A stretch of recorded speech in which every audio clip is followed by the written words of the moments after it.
കേറിയത്. ആര് കേറിയാലെന്താ? കുഴപ്പമില്ലല്ലോ. AC കൂട്ടിയിട്.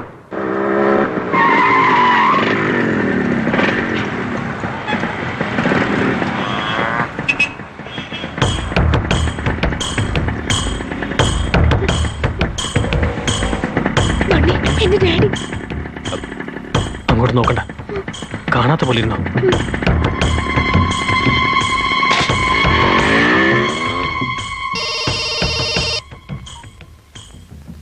Hello അണ്ണാ. എടാ മോള് കോളേജിൽ തന്നെ ഉണ്ടല്ലോ. ഹലോ ഹലോ ഹലോ ഹലോ എടാ റേഞ്ച് ഉള്ളിടത്തേക്ക് മാറി നിൽക്ക്. ഹലോ ഹലോ ഹലോ അണ്ണാ, ഈ കോളേജിൽ എങ്ങ് റേഞ്ച് കിട്ടുന്നില്ല. സാർ, ആ ജനലടുത്ത് നിന്നാ നല്ല റേഞ്ച് കിട്ടും. നീ മിണ്ടരുത്, നീ മിണ്ടിപ്പോരുത്. ഞങ്ങൾ ഇവിടെ മര്യാദയ്ക്ക് കളിച്ചോണ്ടിരുന്നപ്പോ AC ഇട്ട് തണുപ്പിക്കാന്ന് പറഞ്ഞ് ഇവിടെ വിളിച്ചോണ്ട് വന്നിരിക്കുന്നു. നിന്റെ ഈ അവിഞ്ഞ മുഖത്ത് ഞാനോ. മര്യാദക്ക് സംസാരിക്കുക. ഇദ്ദേഹം ആരാണെന്ന് അറിയാമോ? ഇദ്ദേഹത്തിന്റെ പൊസിഷൻ എന്താണെന്ന് അറിയാമോ? പണ്ടേ നാട് ഉറപ്പിച്ചിരുന്ന വലിയ റൗഡിയാ അറിയാമോ? നമ്മൾ റിട്ടയർഡ് റൗഡീസ്, അവർ ഇപ്പോഴത്തെ ദാദാസ്. നമ്മളാ ഒതുങ്ങേണ്ടത്. അതെന്തിനാ സാർ? നിനക്ക് സോഡ പറ്റി അറിയാമോടാ? ഒന്ന് കാണിച്ചു കൊടുക്കുക. കാണിച്ചു കൊടുക്കുക സാർ. എന്നെ കൊണ്ട് കാണിച്ചു കൊടുക്കുക സാർ. അമ്മോ പന്നം.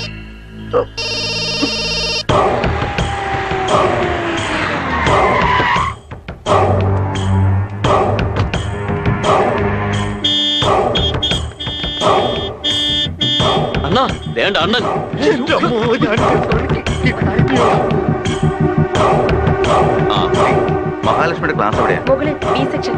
ഓ മോളിലാണല്ലേ. പറയടോ, നീ ചെന്ന് പറ.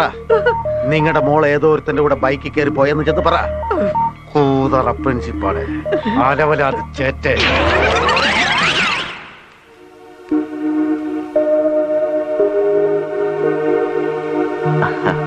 ചക്കരേ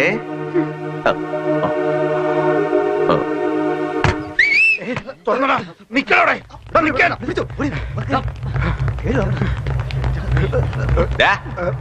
എവിടെ പോയിരിക്കായിരുന്നു? മൂത്രം ഒഴിക്കാൻ പോയണ്ണ. ഒരു വീക്കെൻ ഫോൺ ചെയ്തിട്ട് എടുക്കാത്തോ? മൂത്രപ്പരയിൽ റേഞ്ച് ഇല്ലണ്ണ. ആ. മോള് ഉണ്ട്. ഇനി മൂത്രം ഒഴിക്കണ്ട, ഞാൻ ആകെ ടെൻഷനായി. അണ്ണാ അണ്ണൻ അങ്ങനെയൊക്കെ പറയും. എനിക്ക് മുട്ടിയാ ഞാൻ പോവും. മഹാലക്ഷ്മിയെ നോക്കിയതിനൊരുത്തന്റെ കണ്ണു പൊട്ടിച്ചതാ. ഇപ്പോഴത്തേക്ക് നിന്നെ വെറുതെ വിടുന്നു. നിനക്ക് ജീവിതം ഒരുപാട് ബാക്കിയുണ്ട്. പൊയ്ക്കോ. അല്ലേട്ടാ, മഹാലക്ഷ്മി ഐസ്ക്രീം വേണമെന്ന് പറഞ്ഞപ്പോ നീ ആരാടോ അവിടെ ഐസ്ക്രീം തെറ്റിക്കാൻ? ക്ഷമിക്കണം ചേട്ടാ, ഇനി ഒരിക്കലും ഇങ്ങനെ ചെയ്യില്ല. ചേട്ടാണ് സത്യം. എന്താടാ അണ്ണൻ ചാവാനാണോ? അയ്യോ അല്ലേട്ടാ. ആവർത്തിച്ചാൽ നിന്റെ കണ്ണ് ഞാൻ കുത്തിപ്പൊട്ടിക്കും.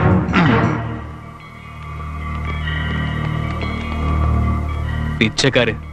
അമ്മോ മോശം, അവർ കൂടി മോശമായത്. Devasya sir, Devasya sir, sir കരയാണോ സാർ? വെറും കരച്ചിലല്ല ബണ്ണി, രോദനം, മനോവേദന, ആർത്തനാദം. എന്തൊരു തെറിയാവന്മാര് വിളിച്ചത്. അവർക്കത് വിളിക്കാൻ എങ്ങനെ തോന്നി? അതെ ബണ്ണി, അവർ വിളിച്ച തെറിക്ക് മനുഷ്യരാരെങ്കിലും ആയിരുന്നെങ്കിലും ഇപ്പൊ എപ്പോഴേ തൂങ്ങിച്ചത്തേനെ. ഒരു പ്രിൻസിപ്പലായിട്ട് പോലും ജീവിച്ചിരിക്കുന്ന കണ്ടില്ലേ? അതൊരു പിയുണ്ണയാണെങ്കിൽ പോലും തലതല്ലിച്ചത്തേനെ. സത്യമാ ബണ്ണി? സാർ, ഈ പ്രശ്നമല്ല ഞാൻ കാരണമല്ല ഉണ്ടായത്. എനിക്ക് TC വന്നേക്ക് സാർ. കുറച്ച് വെള്ളം കോരി ഒഴിക്കും. തന്നെ ഊരി വെള്ളം ഒഴിക്കണോ? തന്റെ അച്ഛന് തന്നെ തീരെ വിശ്വാസമില്ല അല്ലേ?